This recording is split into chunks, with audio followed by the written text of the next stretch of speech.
우리 담임 목사님이 봉독하신 본문에 의해서 노아의 방주 앙과 박을 역청으로 칠했기 때문에 40주 40야 홍수 심판에도 심판받지 않고 구원을 받은 그 역청에 대해서 오늘 또 상고를 하면서 우리도 노아의 방주 교회와 같은 복된 예배 되기 바랍니다. 자, 오늘은요, 이 역청에 대해서, 그 역청은 보혈로 우리가 알고 있잖아요. 그래서 이 보혈 역청의 근원을 우리, 성경을 온전히 바로 해석하고 풀어서 아는 그런 예배를 인도를 하겠습니다. 자, 첫째 마태복음 1장 18절 말씀으로. 자, 마태복음 1장 18절 우리 다 같이 함께 봉독을 합니다. 시작.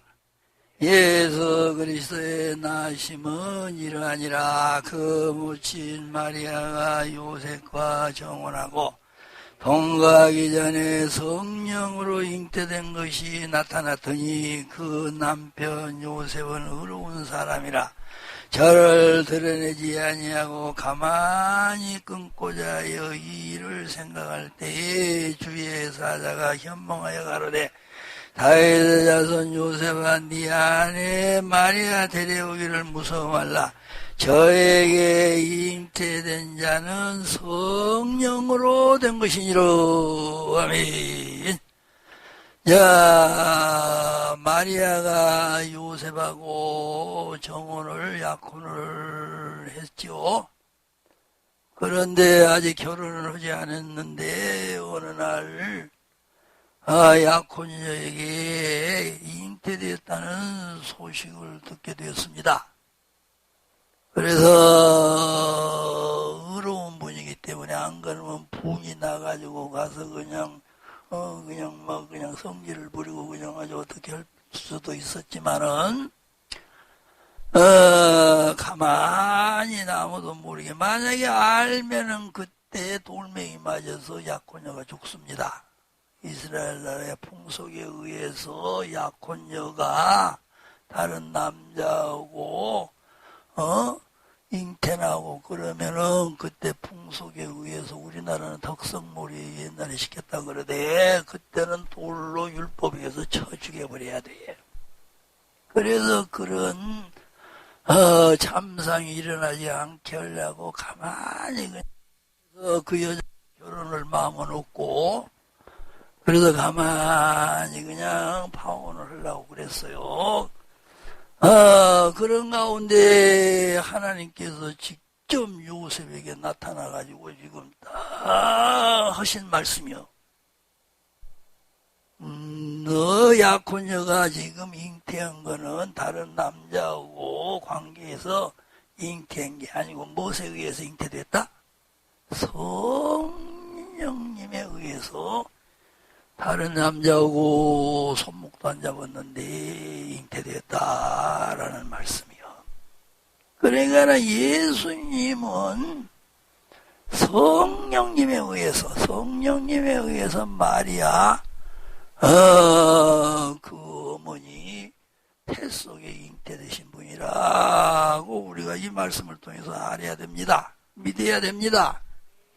그런가 하면 요한복음 1장 14절 말씀을 또 우리 함께 요한복음 1장 14절을 함께 또 봉독합시다. 시작. 말씀이 육신이 되어 우리 가운데 거하심에 우리가 그 영광을 보니 아버지의 독생자의 영광이요 은혜와 진리가 충만하도록. 자, 이 말씀을 통해서는 마리아, 처녀 마리아 뱃속에 잉태된 예수님은 하나님의 말씀에 의해서 잉태되었고, 그래서 태어나셔서 이스라엘 나라에서 3년 반 동안 천국 복음 사역하시고 십자가에 피 흘려 죽으신 예수님은 은혜와 진리가 충만하신 분이라고 지금 여기 기록해 놨습니다. 자, 그렇기 때문에 마태복음 1장 18절과 요한복음 1장 14절 말씀을 종합해서 이제 우리가 알아야 제대로 하는 거예요. 그래서 마리아 뱃속에 잉태해서 육신이 되어서 유대 땅에 태어나시고 복음 사역하시고 십자가에 죽으신 예수님은 성령과 하나님의 말씀에 의해서 잉태되셨고 또 태어나셨고, 그리고 그 예수님이 복음 사역하시고 십자가에 죽으신 예수님은 성령과 진리 곧 하나님의 말씀이 충만하신 분이었다라고 지금 알으라는 말씀이요. 그러니까 예수님이 복음 사역 3년 반 하시고 십자가에 죽으신 예수님은 성령과 하나님의 말씀이 충만하신 분이요. 태어날 때 잉태될 때도 성령과 하나님의 말씀에 의해서 마리아 뱃속에 잉태되셨고, 그 예수님이 한 10달쯤 지나니까 이제 탄생을 하셨고, 탄생하셔서 예수님이 복음 사역하신 예수님, 십자가에 죽으신 예수님은 성령과 진리 곧 하나님의 말씀이 충만하신 분이었다고요. 그렇기 때문에 그 예수님이 십자가에서 피를 흘려 죽으신 그 예수님의 피는 알고 보면 근원은 뭐가 뭐요? 성령과 하나님의 말씀. 그래서 약 2000년 전에 갈보리 십자가에서 흘려주신 예수님의 보혈은 성령과 하나님의 말씀으로 알아야지. 예수님의 그 몸에서 흘러나온 그때 피 흘렸어요. 그 피가 지금도 있어서 우리가 회개하면 보혈이 와서 쓰셔야 되잖아. 그때 그 보혈이 진짜 그 예수님의 피가 와서 씻어준다 그러면 되겠어? 그때 흘려주신 예수님의 피가 얼마나 되어서 그때 사람들도 다 못 씻어줘요. 그 예수님이 진짜 피가 그런다면. 그래, 십자가에 죽으신, 피 흘려 죽으신 예수님 안에, 그러니까 예수님 몸 안에는 성령과 하나님의 말씀이 충만하셨다고 말이요. 그 예수님 십자가에 죽으신 그때 예수님 안에 충만했던 성령, 예수님 안에 충만했던 하나님의 말씀은 지금도 이 성경 말씀과 함께 하시는 거예요. 얘가 아니라요. 생각해 보시라고. 예수님이 2000년 전에 그 십자가에서 흘려주신 그 피가 문자 그대로 오늘날도 누구든지 회개하면은, 진짜 회개하면은, 죄 씻으면 예수님의 피밖에 더해? 근데 그 예수님의 피가 얼마나 되어서. 그런 게 성경 문자적으로 얼마나 안 되는 거요. 이거를 수학을 풀듯이 풀어서 해석해서 알아야지.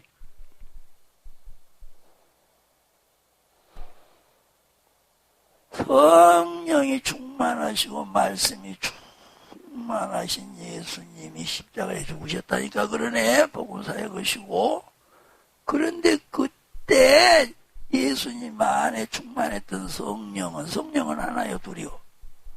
근데 그 성령은 영원해요? 성령은 안 영원해요? 또 그때 예수님 안에 말씀은 충만했어. 그 말씀은 그래요. 하나님의 말씀은 영원한 말씀 아니요. 성령도 예수님 안에 충만했던 그 말씀이 지금 성경 66권 창세기 1장 1절부터 요한계시록 22장 22절까지 기록된 말씀이에요. 이게. 근데 이 말씀 속에는 다 성령이 함께해서 기록해놨잖아. 그래서 예수님 육신을 가지고 초림 예수께서 복음사역하고 십자가에 죽으신 예수님 안에 있었던 성령과 그 말씀이 지금 이 성경 66권 안에 있는 거요. 법으로도 알아야 되잖아. 율법은 복음의 그림자의 모형이요 상징으로 알아야 되잖아. 율법의 실체는 복음인데 복음의 실체는 예수님 아니요. 초림 예수가 십자가에 죽으신 그 예수님 안에는 구약 성경도 다 들어있었어. 그리고 초림 예수가 복음 사역하시고 가신 그 예수님에 대해서 기록해 놓은 성경이 신약 성경 아니요. 그래서 십자가에 죽으신 예수님 안에는 근데 구약 성경은 다 성령의 감동으로 써졌잖아. 성령 충만받고 계신사까지 받은 분들이 기록했잖아.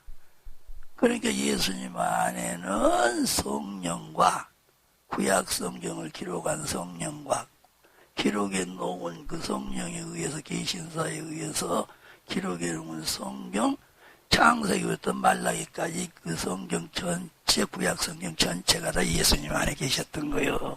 그 예수님에 대해서 기록해 놓은 신약 성경이니까 신약 성경은 더 말 것 없고 보혈은 예수님이 흘려주신 보혈은 그 예수님의 몸에서 흘러나온 그 피로만 알지 말고 피 흘렸어요. 빌렸어. 근데 그거를 문자적으로 알지 말고 성령과 하나님의 말씀으로 이렇게 해석해서 알아야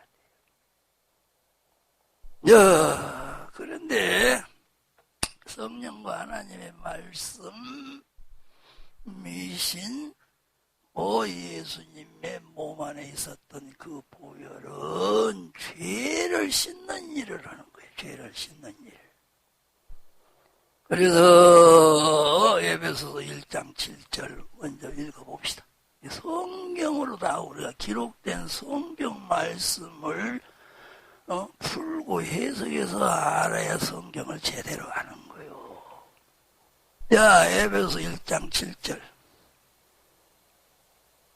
에베소서 1장 7절 다 같이 시작. 우리가 그리스도 안에서 그의 은혜의 풍성함을 따라 그의 피로 말미암아 구속 곧 죄사함을 받았으니. 구속이란 말이나 죄사함 받는단 말이나 같대요. 죄 씻음 받는단 말씀도 같고 성경에 뭘로 구속 곧 죄 씻음 받았다 했어요. 그의 피는 누구의 피? 예수님이 어디서 흘려준 피? 그래 예수님 몸 안에 있는 피. 근데 십자가에서 흘려줬잖아. 그래서 예수님의 피가 지금 구속 곧 죄 사함, 죄를 씻어준다고 여기 기록해 놨잖아요. 자, 베드로전서 1장 18절로 19절. 베드로전서 1장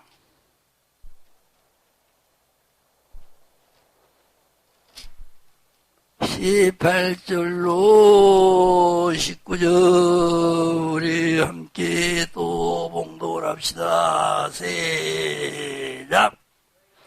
너희가 알거니와 너희 조상의 망령 행실에서 구속된 것은 은이나 금이나 없어질 것이로 한 것이 아니 오직 흠없고 점없는 어린 양 같은 그리스도의 보배로운 피로 한 것이니로. 이 보배로운 피가 지금 보혈이요. 보혈이란 말은 보배로운 피라는 뜻이요. 예수님의 피인데, 몸에서 흐르는 피인데, 몸에 있는 피인데, 왜 보혈이라고 하냐면 보배로운 피라 그 말이요. 왜? 죄를 씻어줄 수 있는 피기 때문에. 우리 인간의 죄를 씻는 씻는 거는, 씻을 수 있는 거는 아무것도 없어. 아무것도 없어. 다른 방법이 없어. 오직 예수님의 피밖에 없어. 피. 그러니까는 보혈이라 그런 거야. 보혈. 그 말은 예수님의 피를 왜 보혈이라 그러냐 그러면은 죄를 씻어주는 피기 때문에 그 보배롭잖아. 죄를 씻어주는 피, 죄를 씻음 받지 못하면 절대 천국을 못 가. 인간은 다 죄인으로 태어나서 지옥에 가야만 마땅해. 근데 예수님 잘 믿어서 죄 잘 씻음 받아서 안과 밖에 노아의 방주 마냥 씻음 받은 자만 천국을 가는데, 그렇게 죄를 안과 밖에 죄를 씻어주는 역청과 같은 역사는 예수님의 피밖에 없어요. 그러니까는 보배로운 피라고 해야 되겠어. 그냥 피라고 해야 되겠어. 그냥 피라고도 해야 되지만 보배로운 피라고도 그것도 그냥 더 귀한 피라고 표현해야 되는데, 그래도 보배로운 피 정도로만. 야, 보세요. 히브리서 9장 22절도. 죄 문제 해결하는 방법은, 길은 다른 방법이 없는 거요. 오직 예수님의 육체로 태어나서 사역하시다가 십자가에 죽으신 그 예수님 몸 안에 있는 그 피밖에 없는 거예요. 그러니까 그 피는 보배롭다 해야 되겠어, 안 해야 되겠어? 보배롭단 말은 값있고 귀하고 그냥 그래 봅시다. 히브리서 9장 22절 시작.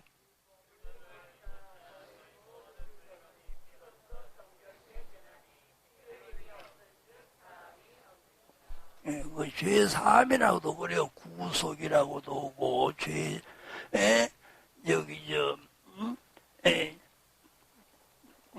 구속, 죄사함이라고도 그러고, 죄쓰심이라고도 그러고, 여기는 또 뭐라 그랬어? 죄사함이라고, 죄쓰심이라고도 그러고, 구속이라고도 하고. 그럼 피 흘림이 없으면, 여기 피 흘림은 누구요?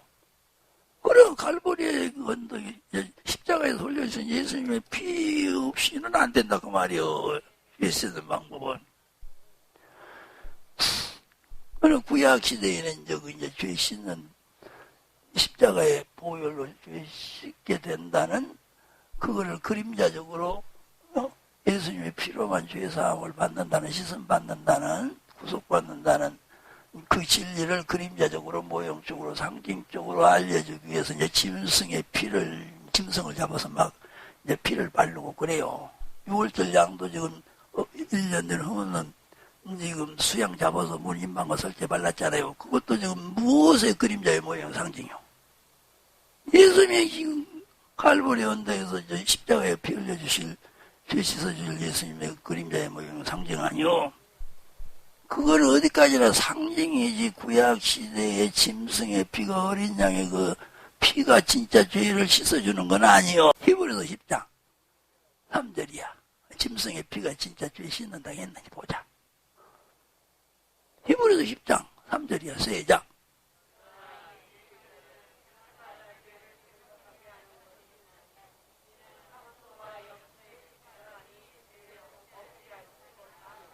그리고 구약시대에 지금 양의 피, 황소피, 염소피, 무슨 피, 짐승의 피들 있잖아요. 그거는 실제적으로 죄를 그 피가 씻어주는 게 아니에요. 그거는 그런 모형이고, 그림자고, 상징이고, 모형인 거예요. 누구의 피가 씻어줄 걸. 그리고 십자가에서 예수님이 흘려준 그 예수님의 피로 죄사함 받을 것의 그림자의 모형이요, 상징으로 구약시대 그런 건 거요. 그러니까 이거 씻을 수 없다고 했잖아. 또 씻을 수 없다고도 문자적으로 써놨어요. 10장 3절에는. 그런데 지금 예수님의 피만, 자 요한일서 1장 7절도 보세요.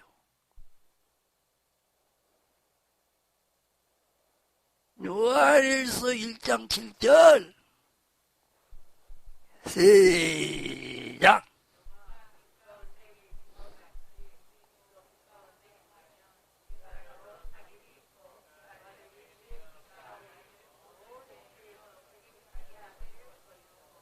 먹어도 죄는 뭘로 씻어준다 했어요?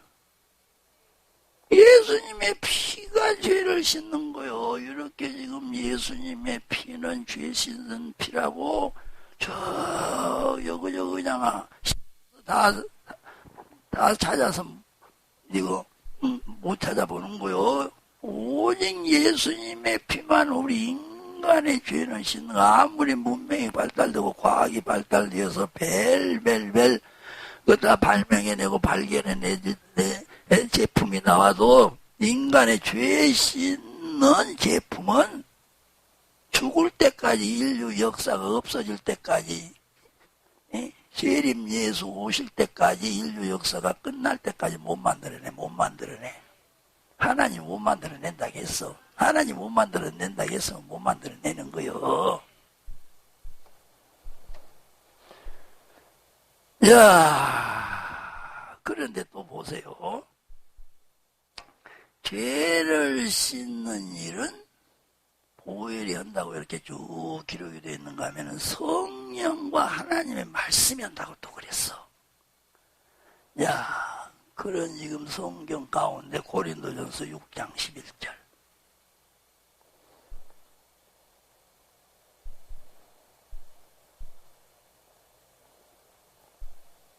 고린도전서 6장 11절. 시작.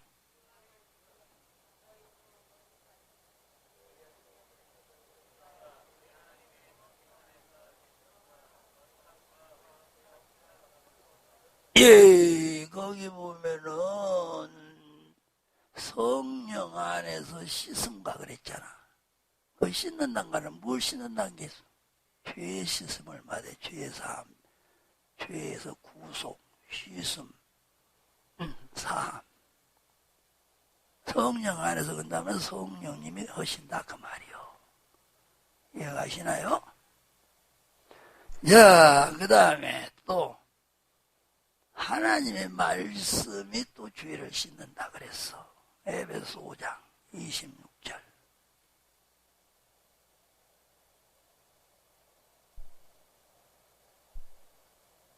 에베소 5장 26절.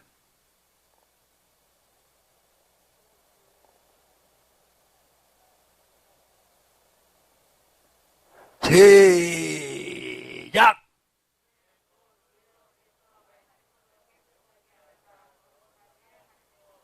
아멘. 그것은 뭘로 죄 씻는다고 했어? 하나님 말씀이 죄를 씻는다는 말씀 아니요. 요한복음 15장 3절.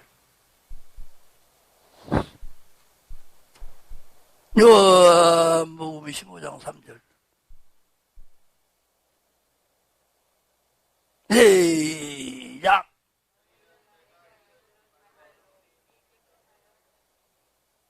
그럼 여기는 뭘로 깨끗해졌다 했어? 그럼 예수님이 일러준 말은 지금 성경 말씀이요.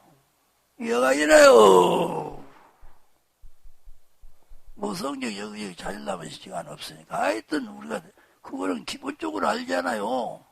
성령은 우리 죄도 씻어야 안 씻어요? 씻는 역사예요, 안 해요? 당연히 어제 소멸하는 불로도 막 역사하고 죄를 소멸해버리기도 하고. 그런가 하면 하나님의 말씀도 우리 죄를 씻는 거예요. 자, 이제 거룩하단 말은 죄 씻음 받은 자를 말해요? 죄 씻음 못 받은 자를 말해요? 아주 거룩한 자는 아주 그냥 죄 씻음 받아도 그냥 아주 그냥 이 욕심 부리는 죄까지 다 씻음 받은 자 말하잖아. 야, 거룩한 자가 되게 하는 것도, 자, 베드로전서 1장 2절.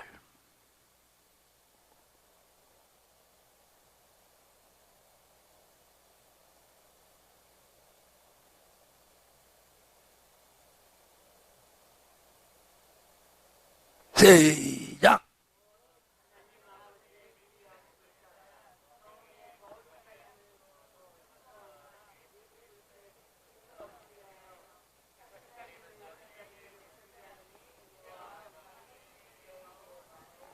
아이, 그 거룩함을 입은 자는 뭘로 거룩함을 입었다겠어? 그럼 성령에 의해서 거룩한 자가 되게 한다 말씀 아니요. 성령은 거룩하게 만드는 거예요. 거룩한 자가 되게 하시는 거예요. 성령님이 지금 그 말씀이요. 이해가시죠? 로마서 15장 16절.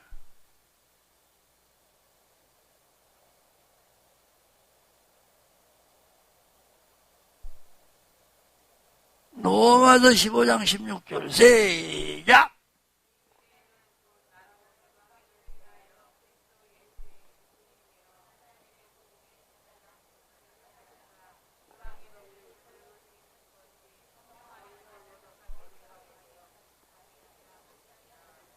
여기서 지금 거룩하게 된 거는 무엇에 의해서? 그래, 성령 안에서 그 말은 성령님이 거룩하게 하신다 그 말이요. 거룩한 자가 되게 성령님은 오신다 그 말이요. 이해가 아니라요. 데살로니가 우서 2장 13절.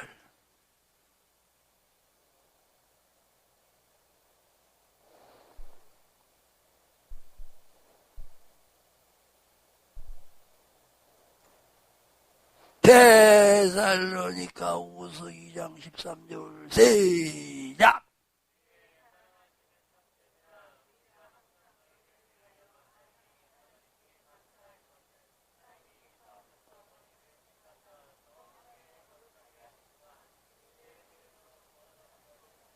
아멘. 거기도 거룩하게 100태살로니까지 교인들이 했는데 뭐가?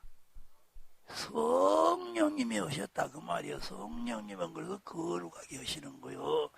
죄 없게 만든다 그 말이야. 아주 죄 없게. 얘가 아니라요. 지금 바깥에 칠한 지금 역청이에요. 지금 바깥에 칠한 역청 역사까지 하신다 그 말이에요. 생활의 죄까지도 씻어서 생활도 깨끗하게 하시는 성령의 역사요. 그러니까 보혈의 역사는 뭔 역사, 뭔 역사 두 가지로 알아야겠잖아. 성령과 하나님의 말씀의 역사 아니요. 그러니까 아까 죄 씻는 것도 성령으로 씻는다겠고 말씀으로도 씻는다겠잖아. 조금 전에 상고했잖아요. 그러니까 거룩하게 한 것도 지금 성령이 거룩하게 한다겠잖아. 성령님께서.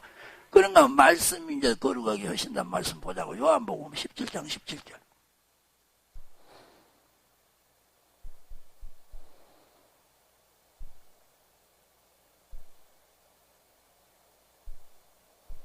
요한복음 17장 17절 아니요. 시작.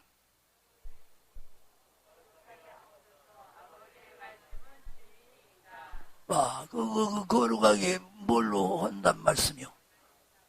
하나님의 말씀이 거룩하게 거룩한 자가 되게 한단 말씀 아니요? 19절도 봐요. 이제 17절 읽었는데 이제 19절.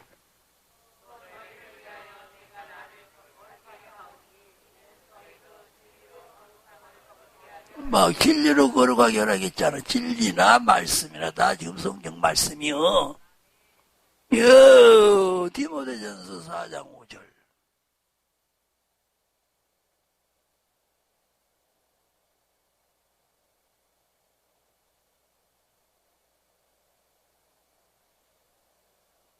디모데전서 몇 장 몇 절?